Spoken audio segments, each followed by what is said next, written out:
கோவில் திருமுல்லைவாயில் மாசிலாமணீஸ்வரர் கொடியுடை அம்மன் திருக்கோயில் இது. இங்கே பார்த்திங்கன்னா நந்தி எல்லா கோவில்லையும் சிவனை பார்த்த மாதிரி நந்தி இருக்கும். இந்த கோவிலில் மட்டும் ஆப்போசிட் சைடில் பார்க்குற மாதிரி இருக்கும், எதிர்ப்புறமாக இருக்கும் நந்தி. இந்த கோயிலில் அபிஷேகம் வருஷத்துக்கு ஒரு தடவை தான் அபிஷேகம் பண்ணுவாங்க. மாசி மாதத்தில் தான் சதய நட்சத்திரத்து அன்னைக்கு அபிஷேகம் பண்ணுவாங்க. எல்லா பிரதோஷத்துக்கும் இங்கே அபிஷேகம் நடக்காது. ஏன்னா இந்த கோவிலுக்கு இந்த மாசி மாதத்தில் சந்தனம் அந்த 3 நாளுக்கு அபிஷேகம் நடக்கும். அப்போ அந்த சந்தனத்தை பக்தர்கள் வரவங்க எல்லாமே சந்தனம் இழைச்சி கொடுத்து அந்த சந்தனத்தை எடுத்து சாத்தி வருஷத்துக்கு ஒரு தடவை தான் அந்த சந்தனத்தை போடுவாங்க அந்த லிங்கத்துக்கு. அதுக்கப்புறம் அந்த சந்தனத்தை எடுத்து எல்லா பக்தர்களுக்கும் கொடுப்பாங்க. அந்த ஒரு 10 நாளுக்கு பார்த்திங்கன்னா எல்லாருக்கும் பக்தர்களுக்கு இந்த சந்தனத்தை விநியோகம் பண்ணுவாங்க. வருஷம் வரைக்கும் பார்த்திங்கன்னா அந்த சந்தனம் அப்படியே இருக்கும்.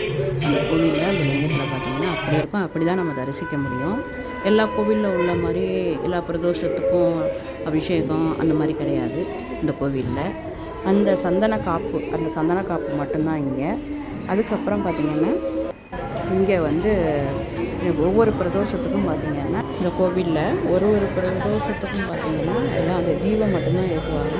தீபாராதனை பண்ணிடுவாங்க, அபிஷேகம் இருக்காது. அதுக்கப்புறம் பார்த்திங்கன்னா இந்த சுப்பிரமணியர் முருகர் இருக்கார் தனி சன்னதி முருகர் சன்னதி தனி சன்னதி. அதில் பார்த்திங்கன்னா எப்போதுமே இங்கே பஜனை நடக்கும், பூஜை நடக்கும், திருவாசகம் எல்லாம் படிக்கிறாங்க. அதுக்கப்புறம் பார்த்திங்கன்னா எல்லாமே இங்கே உட்காந்து தியானம் பண்ணுவாங்க.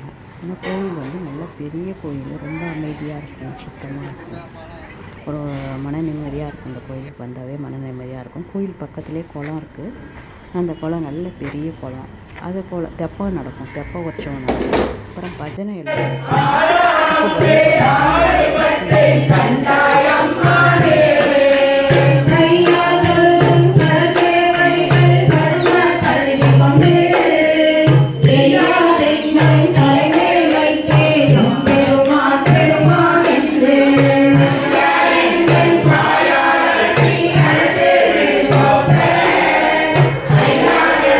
ஒவ்வொரு பௌர்ணமிக்கும் 3 கோவிலுக்கு போவாங்க.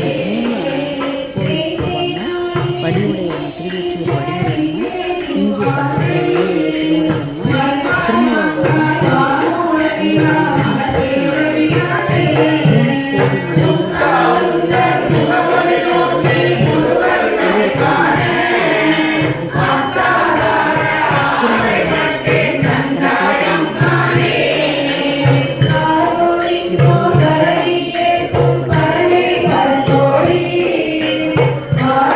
நடந்துட்டு இருக்கு பாருங்கள்.